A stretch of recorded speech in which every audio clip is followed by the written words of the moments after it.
now.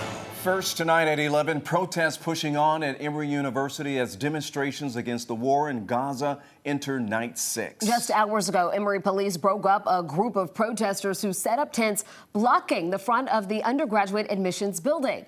11 Live's Teresa Bowles was there. She's live now from campus to walk us through that heated exchange, Teresa. Well, Jennifer, for a moment, it didn't look like demonstrators were removing themselves from the front doors of the administration building, and they shut down the building for a period of time. But the campus tells us that this is all in an effort, that extra presence is all in an effort to provide safety for students on campus.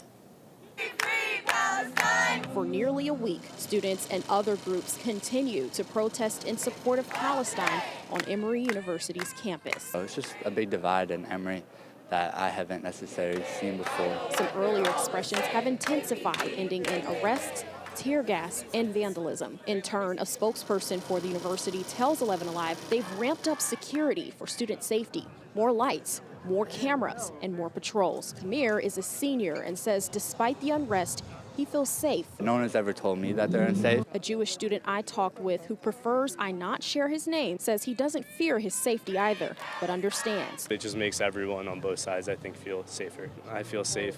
It's peaceful. If anything, he says the peace was disturbed when Jewish students attempted to get close to the action.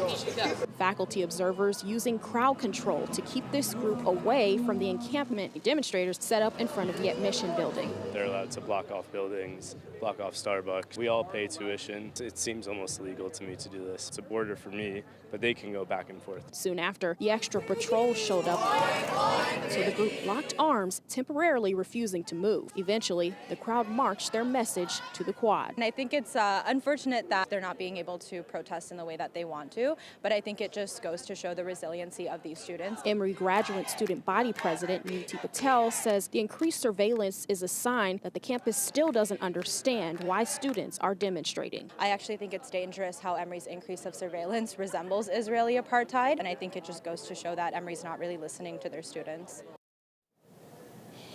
Demonstrators stayed here at the quad for several more hours, eventually dispersing around 10 p.m. On the megaphone, I heard an organizer say that they felt like today was successful as they shut down the building, and they think if they keep up the action, the university will eventually do what they're asking, which is to divest. Live in Atlanta, Teresa Bowles, 11 Alive News. All right, Teresa, thanks a lot. By the way, the spokesperson for Emory University tells 11 Alive the university's cameras are monitored 24/7, and only those with access cards will be allowed to enter the building.